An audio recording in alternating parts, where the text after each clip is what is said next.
Beleza, já está gravando. Então, como eu falei, ela é uma aula um tanto maçante, porque a gente vai ver sobre alguns elementos, como os rebits, e aí depois, tá, beleza, tá todo mundo vendo. Os rebits, e a gente também vai ver um pouco sobre rolamentos, e aí existem muitos tipos de rolamento. E aí, isso é um assunto teórico, e quando a gente está fazendo algum tipo de projeto, que a gente vai decidir qual tipo de elemento que a gente vai utilizar no nosso projeto, né? Então, a forma de eu estar cobrando isso mais para frente, vocês vão ver como vai ficar ao longo da aula. Ao final tem uma tabela que sumariza boa parte do que a gente está vendo, mas a gente precisa entender os conceitos, né? E aí, a prova para cobrar esse tipo de coisa é limites de projetos. Então, baseado em determinados critérios, qual é o melhor elemento para aquele determinado esforço que aquele equipamento está sofrendo. Então, é mais ou menos nesse nível, assim, não tem tanta conta, é um pouco... pelo menos essa aula de hoje é mais teórica, né? Então, na última aula, a gente conversou sobre tipos de parafusos, e a gente fez lá o dimensionamento simples de parafuso, né? Em que a gente calculava lá, então, a tensão admissível do meu material, que era a minha tensão de escoamento dado em tabela sobre o meu fator de segurança, e a minha tensão admissível do meu parafuso que está submetido a uma determinada carga. Então, uma determinada força por uma determinada área que, como a gente viu, é a área da seção transversal do meu parafuso que está submetido àquela determinada força. Então, é essa área aqui. E essa área aqui, esse parafuso, ele possui um diâmetro, né? Então, a gente viu que a área é igual a π vezes o meu diâmetro ao quadrado sobre 4. Se eu isolar o diâmetro nessa forma, vai ficar diâmetro é igual a 4 vezes a minha área sobre π, raiz quadrada desse resultado, se tiver que calcular o diâmetro.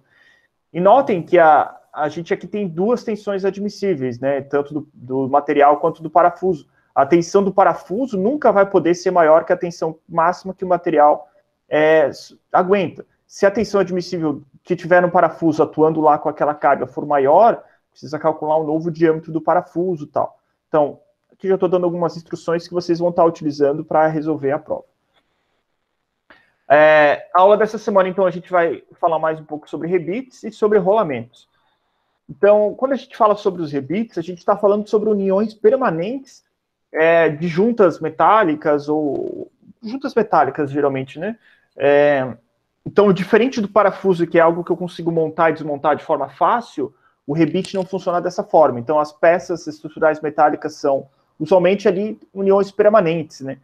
Entre si por intermédio de rebites, pinos ou soldados.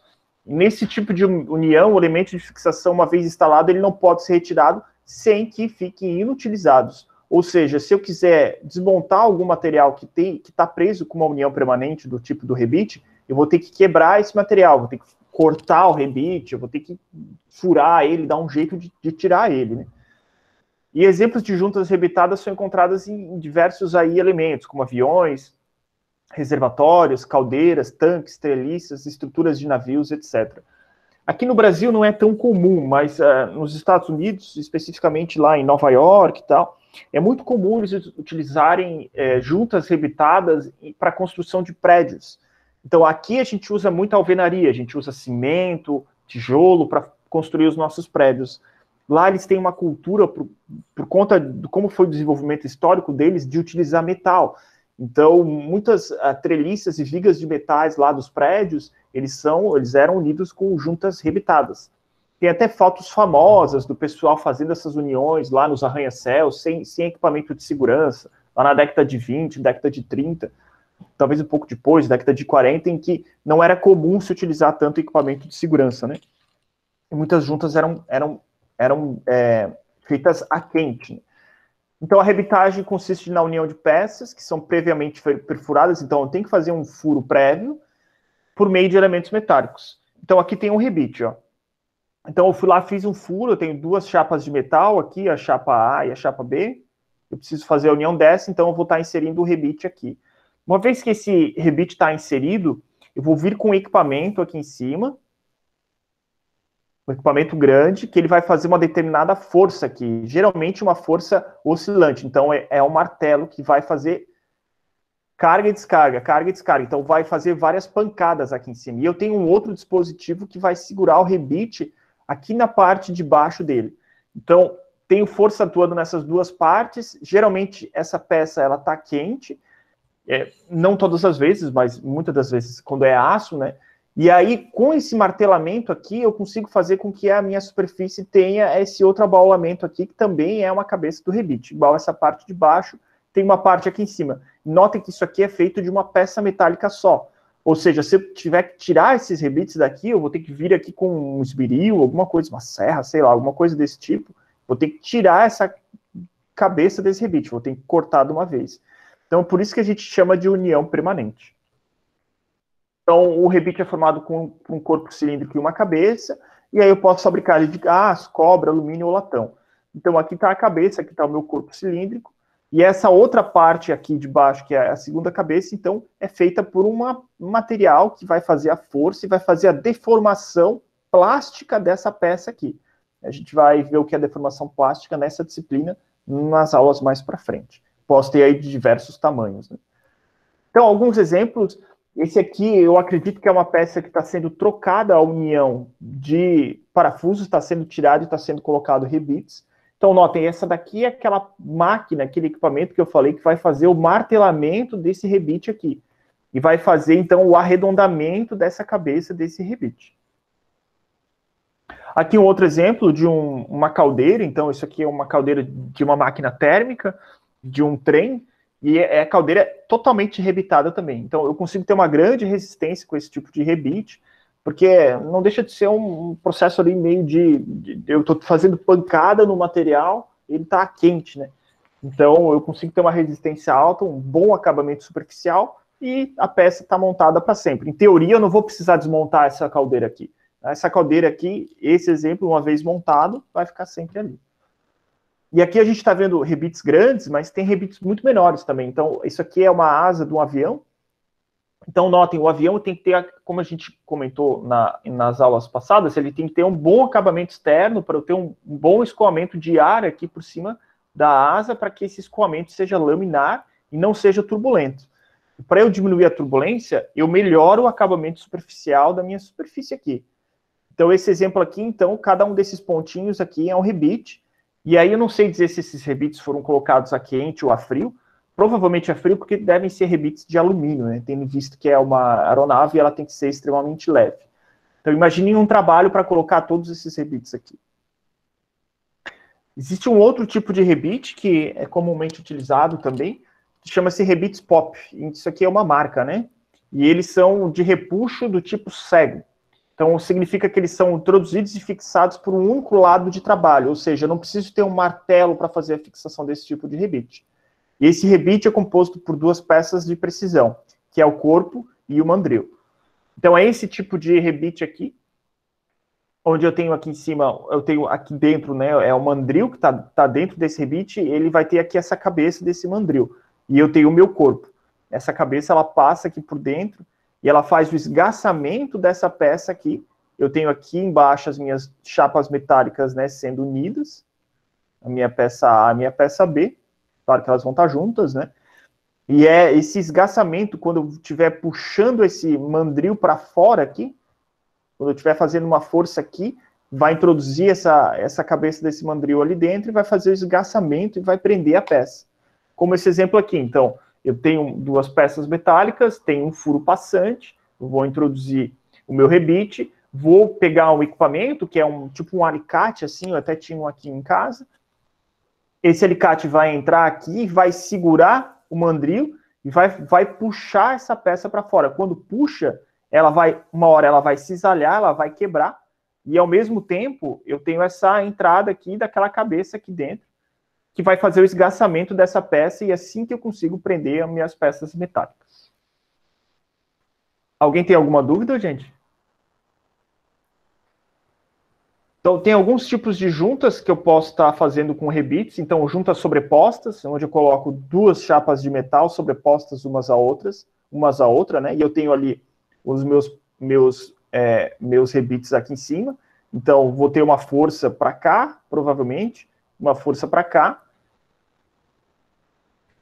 E o que vai estar segurando essa força é os meus rebites. Tenho junta sobreposta de duas fileiras, então eu consigo aumentar o número de rebites usando duas fileiras, e eu consigo dividir a carga nesses rebites, então eu consigo ter uma maior resistência com um rebite de diâmetro menor, ou enfim, eu consigo distribuir melhor a minha carga nos rebites. Posso ter uma cobrejunta, que a gente tem as nossas duas chapas de metal aqui, chapa A e chapa B, e eu vou ter mais uma chapa, a chapa C, que é colocada em cima uma das outras, para estar fazendo o suporte dessas peças. E por fim, tem uma cobrejunta, tem um tipo de junta com uma cobrejunta dupla. Então eu vou ter, além da minha chapa A, minha chapa B, eu vou ter uma chapa C e aqui embaixo eu vou ter uma chapa D. Tudo isso daqui está sendo feito para distribuir melhor a minha resistência. Às vezes eu preciso ter um melhor acabamento superficial. Enfim, são várias questões que levam a estar escolhendo um tipo de junta ou outro. Gente, alguma dúvida aqui? Eu vou entrar no outro assunto, então, que são dos rolamentos. O rolamento é um dispositivo, também um elemento de máquina, que permite um movimento rotativo controlado entre duas ou mais partes, então entre eixos, né? Serve para reduzir o atrito de resistência a altas velocidades. Então, eu preciso de movimento de rotação e eu preciso de baixo atrito em alta velocidade. Então, esse aqui é um esquema de um tipo de rolamento, onde eu tenho aqui uma carcaça externa, eu tenho uma carcaça interna e eu tenho esferas entre essas duas peças de metal. E isso vai fazer com que eu tenha um baixo atrito no deslizamento entre essas duas chapas de metal. Imagine se não tivesse as esferas. Eu ia estar deslizando aço com aço, uma área de contato enorme, um atrito gigantesco. Assim, com as esferas giram e eu tenho uma redução do meu atrito e eu consigo altas velocidades num rolamento desse tipo aqui. Existem diversos tipos de rolamento, a gente vai ver eles na sequência. Então, os rolamentos podem ser do tipo radiais, que vão suportar uma carga radial, e leves cargas axiais, os axiais, que não podem ser submetidos a cargas radiais, e os mistos, que vai suportar tanto uma carga quanto a outra. Ah, professor, o que significa isso? Aqui, ó, esse daqui é o rolamento do tipo que suporta carga radial. Notem que eu tenho um eixo aqui, então eu tenho... Aqui são 4 tipos de rolamento. Então eu vou ter um eixo aqui no meio desse rolamento que vai estar girando. E eu tenho uma carga radial. Então a minha carga é do tipo radial no meu rolamento. Essa carga está onde? Ela pode estar tanto no meu eixo que está girando, quanto no própria carcaça aqui do rolamento em si. Então esse aqui é do tipo radial. Eu tenho do tipo... E como vocês podem ver aqui... A gente vai ver mais para frente na aula, ele não suporta uma carga nesse sentido aqui muito grande. Então, é uma carga pequena nesse sentido. Eu tenho também os rolamentos do tipo axial. Então, eu tenho aqui, de novo, o meu eixo e a minha carga está nesse sentido. Notem, é um pouquinho diferente a construção. A construção, ela é feita justamente para suportar esse tipo de carga. Como se estivesse comprimindo essa esfera aqui dentro. Então, esse daqui é do tipo axial. E, por fim, eu tenho o rolamento do tipo misto, que vai suportar tanto a carga radial quanto a carga axial. E essa carga axial pode estar em 2 sentidos ou num sentido só. Vai depender do tipo de rolamento.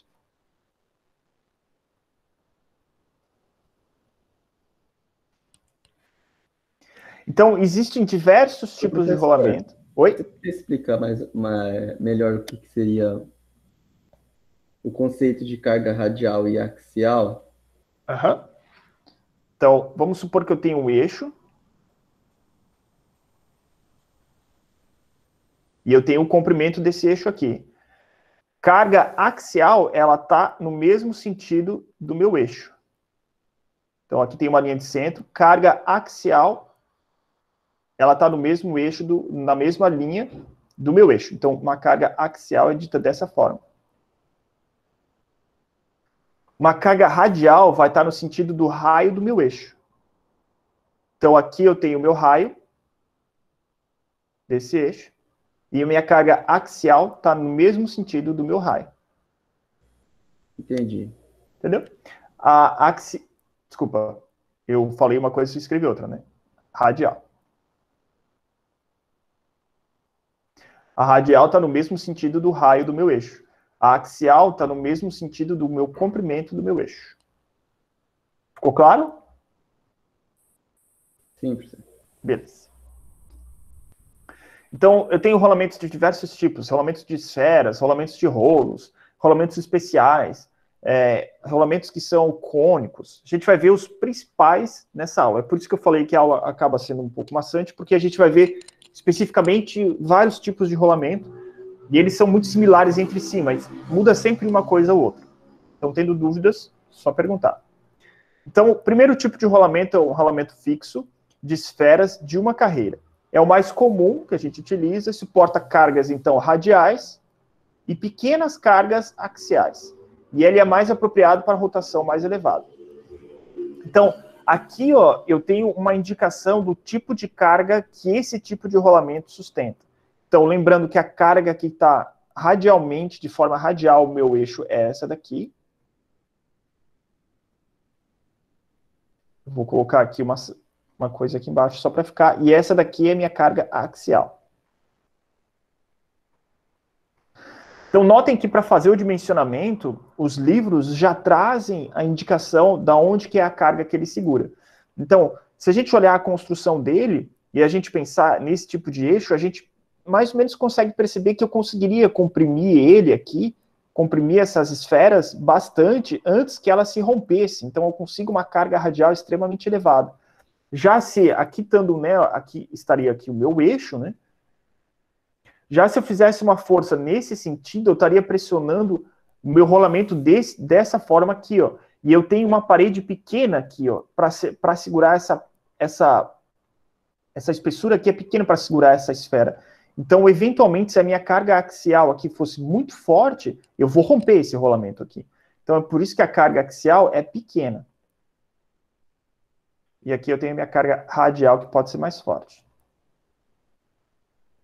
Muito semelhança, acredito que o rolamento de carro talvez seja desse tipo aqui, ou talvez seja do tipo de rolo, né? Não sei se alguém aqui trabalha com carro, poderia explicar, mas eu sei que os carros têm rolamento. Né? Rolamento de contato angular de esferas de uma carreira.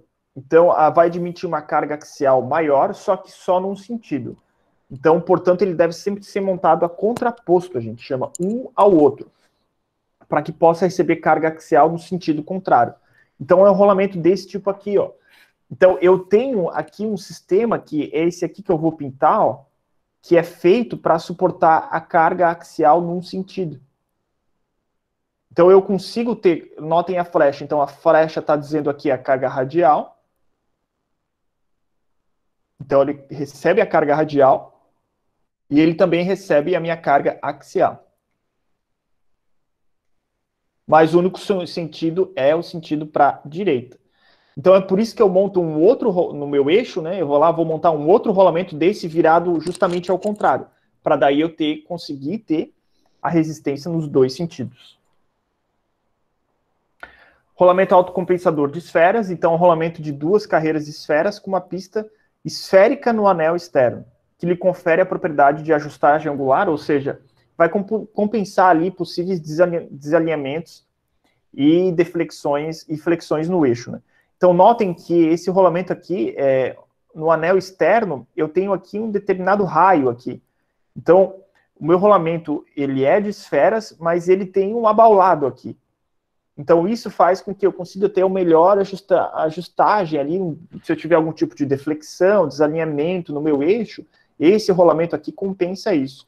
E notem que ele é do tipo que recebe a carga radial, por conta dessa flecha aqui, e também do tipo axial. Nesse caso aqui, nos dois sentidos. O rolamento de rolo cilíndrico de uma carreira é apropriado para carga radial elevada. Oi? Na empresa que eu trabalhava, era um rolamento duplo assim, mas era de rolete. E essa capa de fora, ela movimentava. Interessante. Mas aí era de rolo, né? Era rolete. Isso, é isso daí. Só que esse aqui é com um rolete só, né? Na fábrica que eu trabalhava era duplo. Uhum. Então, e usava para quê? Era para rodar um rolo de serra na cevadeira, que era para moer a mandioca. Ah, Com entendi. motor de 250 cavalos. Aham. Então, aí já é uma aplicação bem específica, né? E esse tipo de... Porque no caso tinha a carga da massa da mandioca caindo e ele movimentava para frente e para trás ainda, na Ah, vibração. então ele segurava tanto radial quanto axial. Isso. Entendi. Eu não sei se vai ter aqui algum de rolo que segura dessas duas partes. Vamos ver. Mas existem rolamentos muito especiais daí, né? Consegue se construir rolamentos para o tipo de carga que a gente precisa, né? Mas legal, obrigado por compartilhar. Beleza. Então, pode falar. Era isso? Só beleza, só isso. Beleza, legal. Então, apropriado para carga radial elevada. Então, eu tenho uma alta carga radial, esse tipo de rolamento aqui.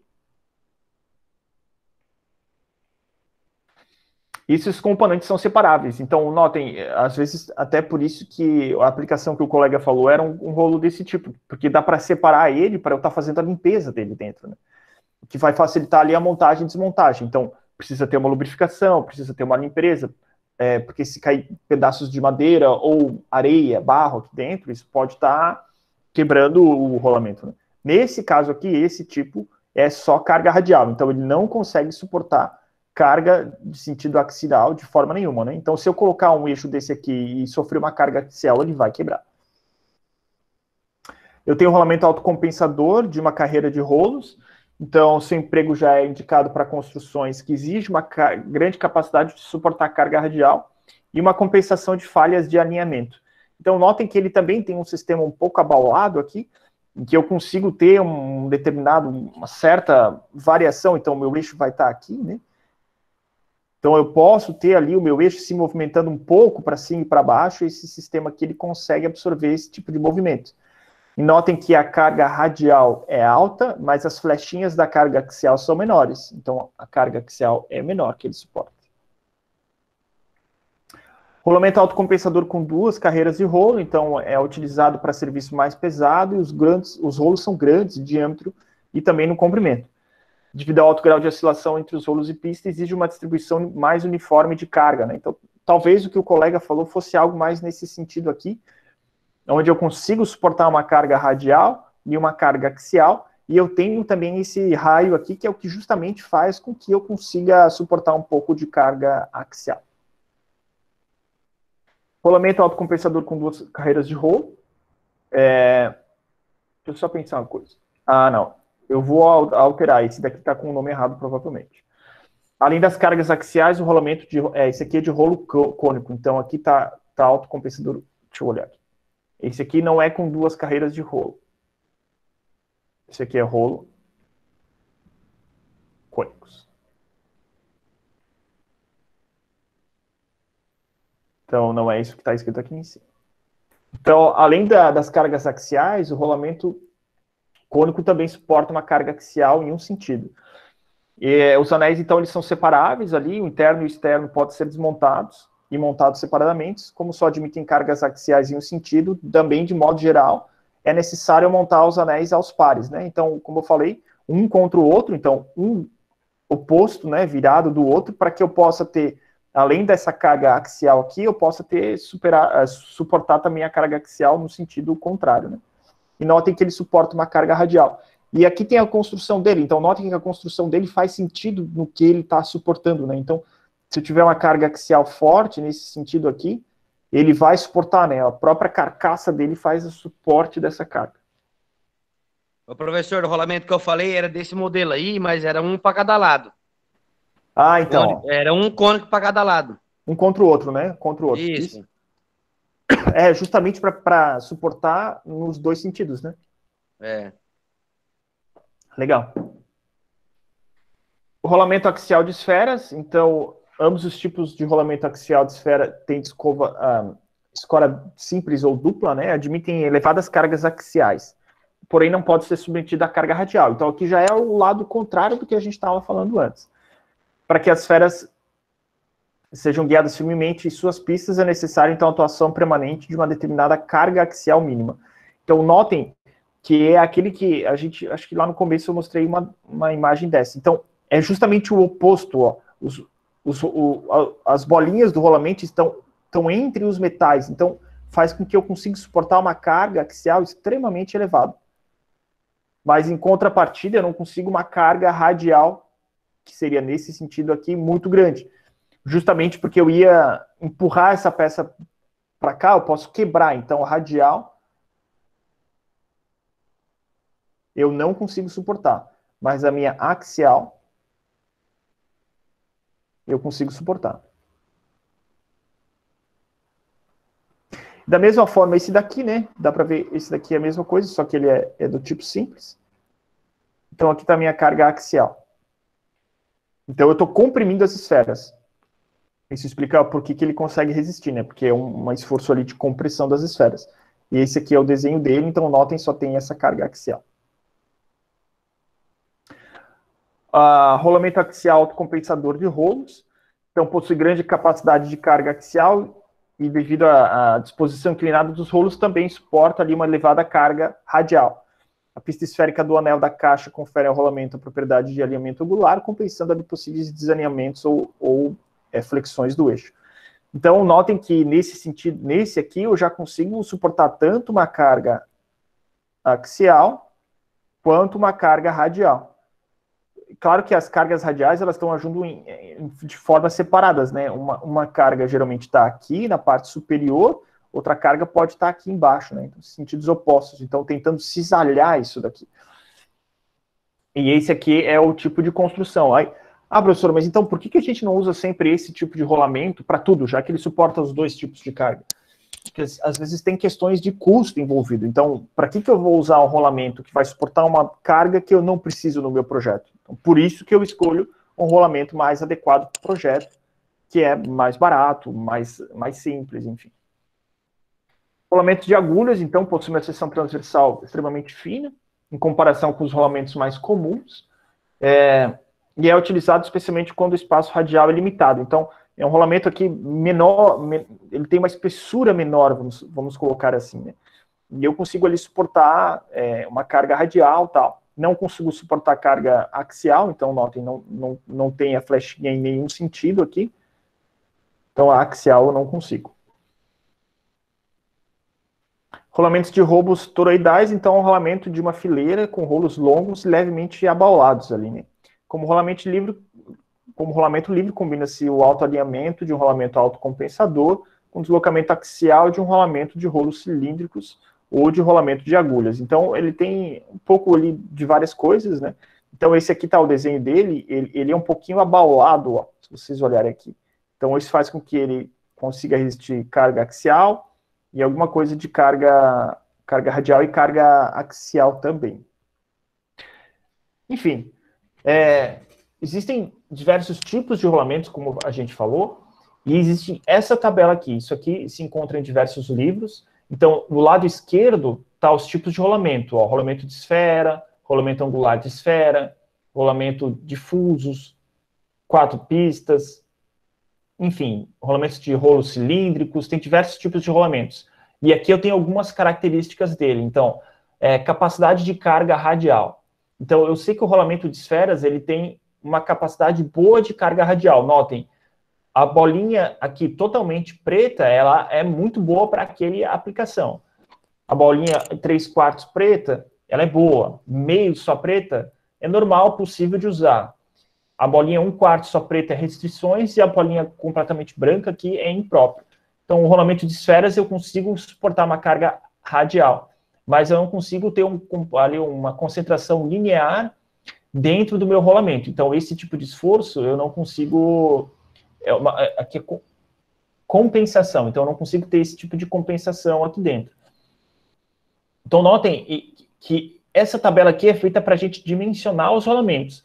Então, por exemplo, rolamentos de rolos cilíndricos, ele consegue suportar uma carga radial boa e aqui a carga axial nenhuma. Então, se eu tiver a minha carga lá do meu determinado elemento de máquina precisa de carga axial, eu não vou escolher esse daqui, eu vou escolher um outro tipo.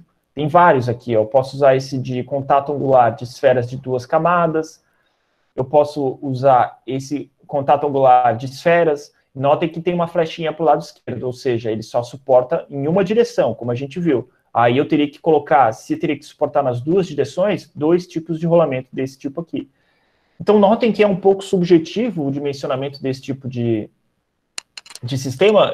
Existem alguns cálculos que a gente faz, mas que não vale a pena entrar muito a fundo aqui. Uma tabela dessa aqui resolve quase todos os nossos problemas. Então, isso poderia ser uma questão, né? Imagine lá um eixo cilíndrico com uma determinada espessura que precisa suportar uma carga puramente radial, muito intensa. Então, qual o rolamento que a gente usa? A gente vem nessa tabela aqui e olha que todos esses rolamentos aqui embaixo eu posso usar, porque nas características dele, aqui em cima está dizendo que a carga radial que ele pode suportar é alta.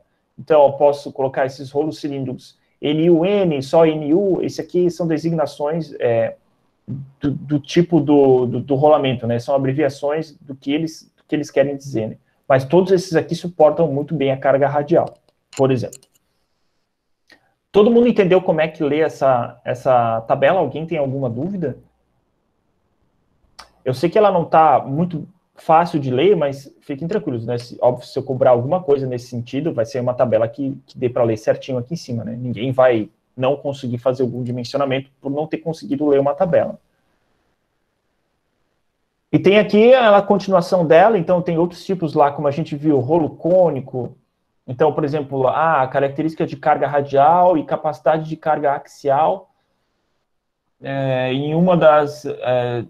em só um dos lados, né? Então, essa daqui é muito bom para radial e para axial.